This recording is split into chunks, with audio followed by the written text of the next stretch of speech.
Hey everyone, welcome back to Ontario Gardening. So today you are probably here because you want to learn about tallow. So all that it is basically beef suet or beef fat that has been rendered down, which is melted down for use. So it's very similar. Imagine you're cooking strips of bacon and the fat on the outside of the bacon melts down in the pan, and then we typically save it, the drippings, to use for cooking later. This is actually called lard when it's from a pig, but when it's from the cow, I believe buffalo and duck, it is called tallow. So it's been used for many years, usually for cooking. So usually in seasoning your cast iron or cooking things in it. A lot of people fry stuff in it. It's predominantly been used for cooking. There's been a huge shift. People are realizing the benefits of tallow for skin and that kind of thing. So they're using it in soaps and creams and moisturizers, that sort of thing. So there is two different types of tallow. So tallow itself is from the inside of the cow. It is the fat that is around the kidneys and the organs of the cow. So that is called beef suet. The other way to make tallow, which is more for eating as opposed to using in skincare, is when you have a steak or a roast at home and you know, like the fat that's around your steak, and most people cut it off. So those are your trimmings, and you can use those to make tallow. They just have less benefits, like good benefits that the inside of the cow does. So the other difference with it too is when you do render it down and melt it down, it's going to be different in consistency. So usually, because that is the fat that's being torn away from the muscle, it's going to melt down, and then when it solidifies back up, it's going to be more soft and creamy, as opposed to when you use the inside of the cow, that when it hardens up is way harder. So it's definitely better to use in your soaps and your creams and stuff because it has more benefits and because it definitely has a different consistency. That's not to say you can't save your trimmings every time you have a piece of beef in your home. Just throw them in the freezer, and then when you have enough, you can make tallow. It's just not exactly the same. It just seems to be that language has been used interchangeably as we progress with tallow. So today I'm going to show you how to actually render the beef suet to make the tallow. In a separate video, I can then show you how to whip it and to make body care products out of it. But this is just very, very basic. So there is a couple things to note because there's so much information about rendering tallow online, lots of videos, lots of scripture and stuff that you can read, and a lot of it might be confusing because there's actually two different ways to render it. There is arguments online for days about this. In reality, you don't want to burn the fat. The minute you burn that fat, your whole batch is done. It has to be a very slow and low temperature to slowly melt that fat and slowly render it down. This is going to make sure that all the impurities come out of it and that it's not burning and you're basically ruining it. And it's definitely going to change both the flavor and the smell. When you're using it in body products, you don't want a very strong, rancid, beefy smell. Usually you want to cover that up with essential oils and other beneficial things that we're putting in it. So in order to do that, we just want to make sure it's a very slow burn. So that is what we're going to do today. It's called a dry rendering. So there's two. There's dry rendering and there's wet rendering, and that's where people get confused. So dry rendering is literally taking your beef suet and you are throwing it into one of the three methods I'm going to talk about and slowly melt it at a low temperature down. You're not adding water, you're not adding salt. It's just straight beef suet, beef fat into the pot and slowly melting it down. The second way is called a wet render. This is where the arguments come in because people claim you have to wet render, because dry rendering, you do it once and you're good. You can use it for eating. Wet rendering is people use it a lot more for when they're making those body care products. And that is adding water, sometimes salt, to bring out the impurities and get them out easier. And kind of putting it on a higher temperature and melting it down. So the difference is the dry rendering, no water, very slow for 5-6 hours, upwards of 10 hours, depending on how long you do it. The wet rendering, you're adding water so that that beef doesn't burn to the pan. You're having it at a higher temperature and it melts down faster. I hope that makes sense. I'm doing a slow dry render today for a couple of reasons. One, this is going to be for eating. And then we're going to render it twice if we wanted to do body care products. So we render it one time if you want to just straight eat it, more than once if there's still impurities, and I'll show you what that looks like at the end of the video, so let's just skip that for now. Let's just talk about actually how to do it. So there's 3 different ways. You can do it in a crock pot on a low setting. You come every hour or so, open it up and stir it, and then about 5 or 6 hours later, you have your tallow melted down. Your second option is to do it on the stove, like so on the stove top in a pot, doesn't matter what kind of pot, as long as it's halfway full. So crock pot halfway full, pot halfway full, doesn't matter, halfway full, because as it melts, the liquid comes up. So on the stove, very low setting, same thing, probably your lowest setting on your stove. Melt it down, put a lid on it every hour. You come and you check and you make sure it's rendering down, and then I'll show you what that looks like when it's done. The third option, and what I'm going to do, and I like this idea personally, is we're putting it in the oven, just in a Dutch oven. So the reason we're doing that is because I can control the temperature a lot better than inside of a crock pot or on the top of the stove.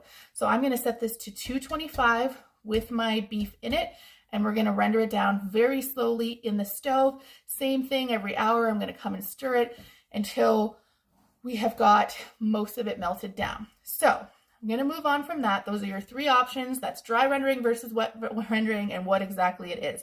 So your first step is to go to, when you're processing, you can go to the butcher and buy your beef suet. That's what you're going to ask for, or beef fat. They'll know what you mean. Or if you are processing your own animal or even sending them off to be processed, make sure you're asking the butcher to save the suet, because most of them won't, because a lot of the times it's just beef fat. Nobody wants that and they throw it out. So make sure if you're processing your own animal, you are making sure to ask for that.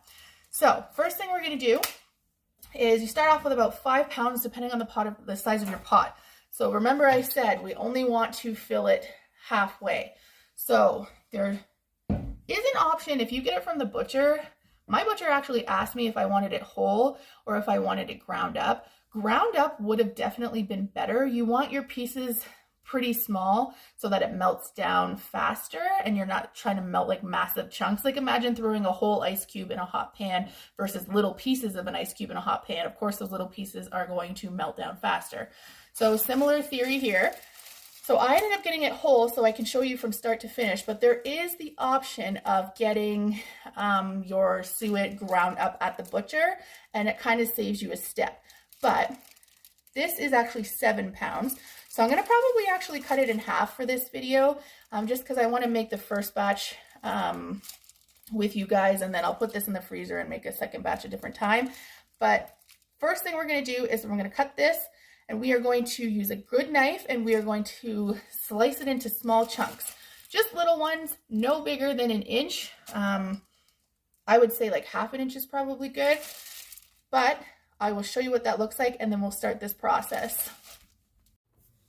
So having a good knife is absolutely imperative at this point, because you want to make sure it is going through that suet. So like I said, I'm just going to cut up small little pieces here, and we're throwing them into our stock pot until my stock pot, you could go even smaller than that, but until my stock pot is halfway full. And then we'll throw it in the oven. And what I'm going to do is once I am done throwing that in, so we've got my oven set at 225. And when that is done for about the first hour, I'll check in with you guys. And I'm going to show you by the end of this video here how to know whether it needs to be rendered again. So like I said, we can render it one time, and even that would be fine for cooking at that point. But if we're using it in skincare, it's possible that it has to be rendered down a second time. And excuse you. And if that's the case, then I will show you what that looks like when we get there. I have a 10-month-old puppy who is not necessarily super trained, and I'm about to lose my tallow here. So I better go and fill this. My oven, as you can hear, is good, and I'm gonna throw that in there, 225, lid on, and I'll see you in about an hour. Just to kind of give you guys a feel of what it looks like before it goes in. I'll show you as we go, like I said, and then I will show you at the end how to tell if it's pure enough and needs a second rendering or not. Okay, we are an hour in here. As you can see, it's starting to become like jello. There is a little bit of rendered down liquid on the bottom. We're just giving this a stir, and I'm gonna pop her right back in the oven, and I'll check in with you guys in the next couple hours because we really don't need to check in every hour, but I'll show you how it looks as we go. Okay, so it's been about 6 hours. As you can see, there is lots of liquid in here. Now what we want to do is we want to strain out all of the fat bits from the liquid. You can do that with a cheesecloth, you can do that with a strainer. Now, if we were just keeping it for cooking and you didn't want to render it twice, you could just strain it into a mason jar. Because we want to render it again for this video purposes, I'm going to show you what it's going to be like to strain it and then check for impurities to see if it needs to be rendered again. So I'm going to go ahead and strain my stuff into a pan like this, so a baking dish or whatever, however much liquid you have, and we're going to actually pop it in the fridge, and we're going to pop it in the fridge until it's nice and hard, and then we'll be able to check for those impurities. So I'm actually just straining right over the container, and then I'm putting my bits in here, and I might actually throw them back into the Dutch oven when I'm done to see if I can render this down anymore and continue to melt it. Because why not? So this is all the bits that I had left, and like I said, I'm going to throw them back in here just for funsies, because a lot of people will actually take a hand immersion blender and blend it up while it's still in there with the oil. I didn't want to do that, but I'm going to see if I can get anything else of it, like out of this. If not, that's fine too, but I'm going to put it in for an hour and see if it continues to render down. We've got everything in here. As you can see, it's not really, really yellow. It's pretty translucent in most spots. But when this hardens, we're looking for a nice white tallow. So we're gonna go ahead and put this in the fridge. It's gonna take a while to get hard, and then we can check and look at it, and we'll see if it needs to be rendered down again. Okay, so here is my pretty white tallow. So again, if I was cooking, I'm just going to save it like this because there is no point in continuing on with that. But I think I'm going to use it to make skincare in a separate video. So I am going to purify it now, or re-render it. And basically I'm going to cut it out of this pan, and I'm going to do a similar process, but this time I'm going to wet render it. And the reason I'm going to wet render it is just to show you guys. Now, like things that aren't purified would be at the top. So it would look like little pieces of floaties. It would have like a super yellow tinge at the top, kind of a rancid beef smell. Yeah, it would just look like you could tell on the top that it wasn't a good solid white tallow.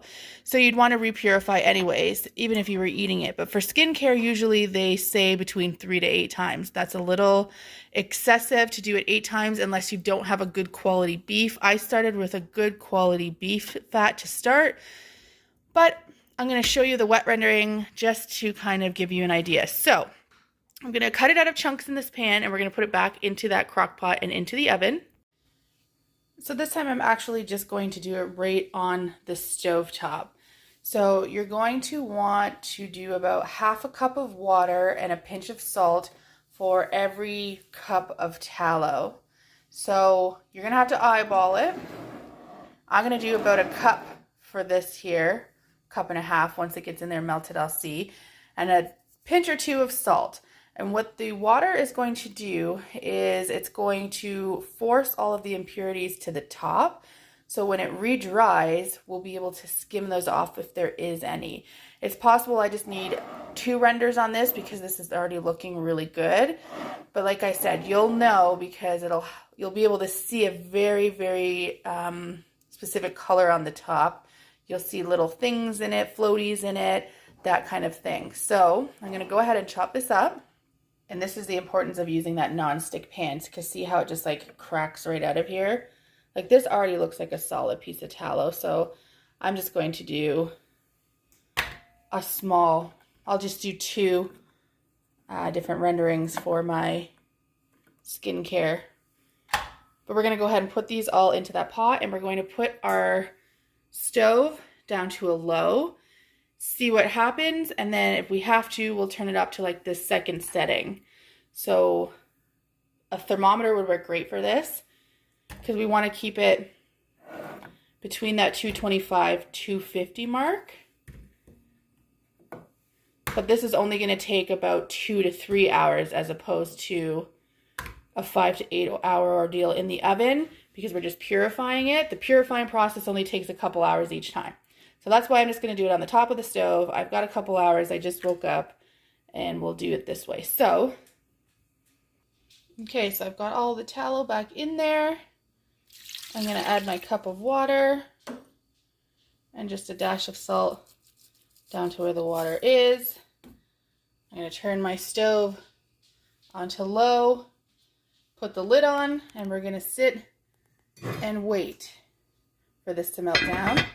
And I will see you soon to show you what that looks like. Okay, so it's been on for almost 2 hours. Now it is okay to have it as a simmer, but what we don't want it at is at a boil. So I've had it just on low heat with the lid on. And I've come and I've stirred it every probably every half an hour. It is harder to keep temperature on the stove than it is inside the oven, so that is just a fair warning. But now we are just going to strain this again back into our pot, and if there is any impurities, we're going to want to get those off of the top. So you're just going to skim off the top with a knife if you see any, and you're going to do that not when it's like hard, but you're going to want to get it when it's still semi-soft. So put it in the fridge for about like maybe 10 minutes and it's still going to be a little gelatinous. That's when you would get the impurities from the top. So I'm going to go ahead and restrain this back into my pan. So we have scraped off a little bit of the top just for good measure, and we have a solid white purified chunk of tallow. So at this point, I've seen people like flip it upside down and it comes out whole. I'm going to go ahead and assume people are using like silicone for that.